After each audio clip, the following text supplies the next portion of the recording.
Welcome back to Copperline Rattler Ranch. I am Julia. In this week's video, we're going to show you a little bit of stuff that we've done on the outside, and I'll show you where Dawn is with the drywall and the cement board on the inside of the house. So stay tuned. I also just wanted to mention that we're not professionals at this. These videos are not meant to be DIY videos. This is just how we're doing our build. We just wanted to share our progress, share what we're doing with the build, and you know, if you have any questions about anything toward the build, what we're doing out here, put them in that comment section below and we will get you responses as quickly as we can. Also in this video, I have a little bit about some bees, some curious little bees that we're having not really an issue with, but a curiosity.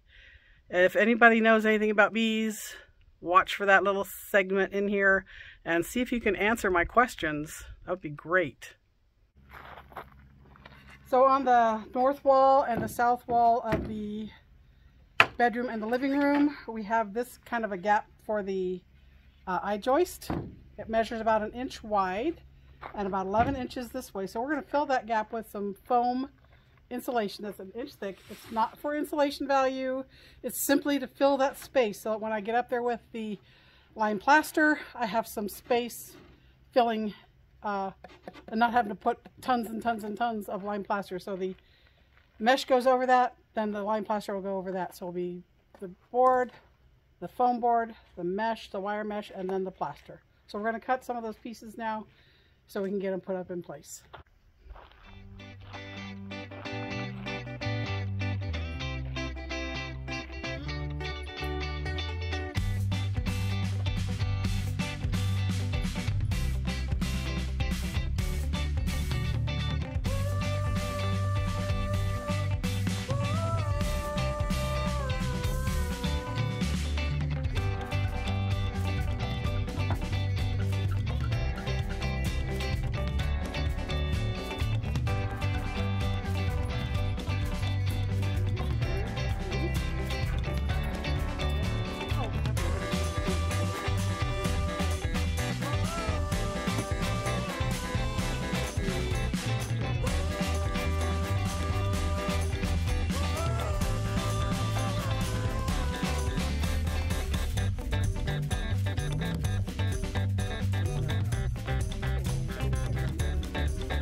All right, it's all cut and ready to go. We're going to take a quick lunch break and then come out and put the stuff up in those void spaces on the I-joists.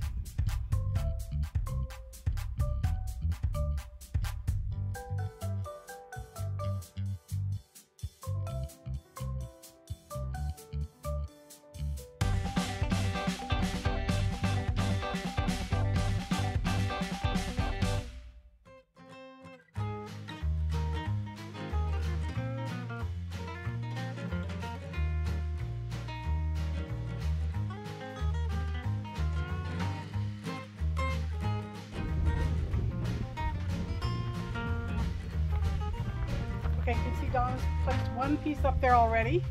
We're using those nails that have the little plastic washers on them to attach it to the I-joist, and also it brings the mesh in along it. And then we're going to do a little stapling on the bottom area where it actually is overlapping the lime plaster that's already there And I'll just have to recover some of that lime plaster when I get up there to do that.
Got a real quick question for anybody out there who has chickens.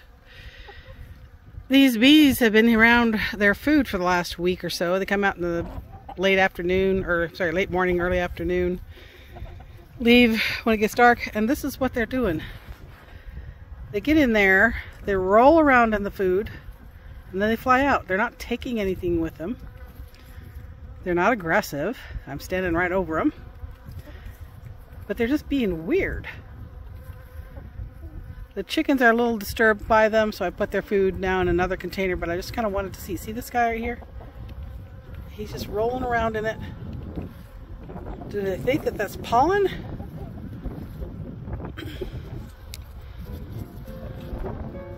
I'm not sure I understand what's going on. Anybody knows? Well, let me know in that comment section.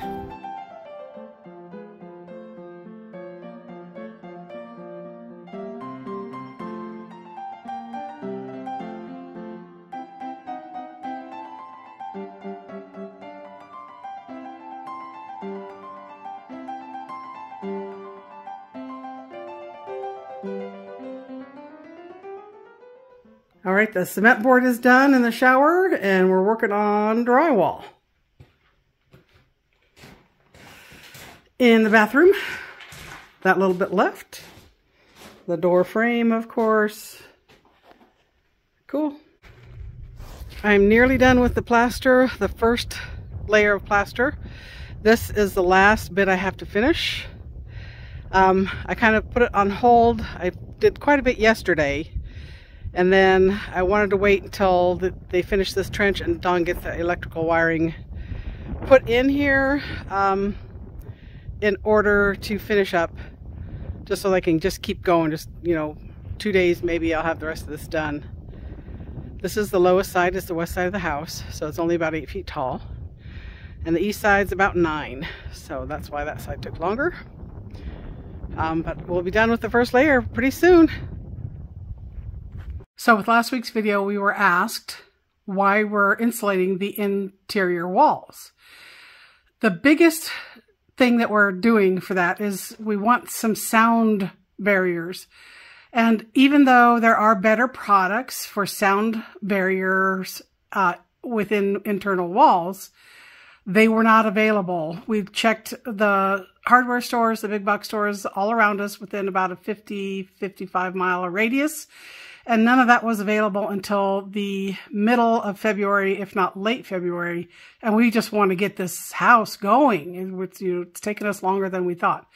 So this particular one, this John's Manville, is a thermal and sound barrier. And like I said, I know that there are better sound barriers, like the rock wool, but that was not available until the middle or late February, which pretty much means probably not until March. We need to get this house done. It's been almost 3 years of working on it, or 2.5 years at least. And we just need to get it done. We didn't want to wait and put things further behind by waiting on a different type of sound barrier. That's going to be it for this week's video. We hope you enjoyed it. Remember to like, share, and subscribe, and we will see you next time. Bye.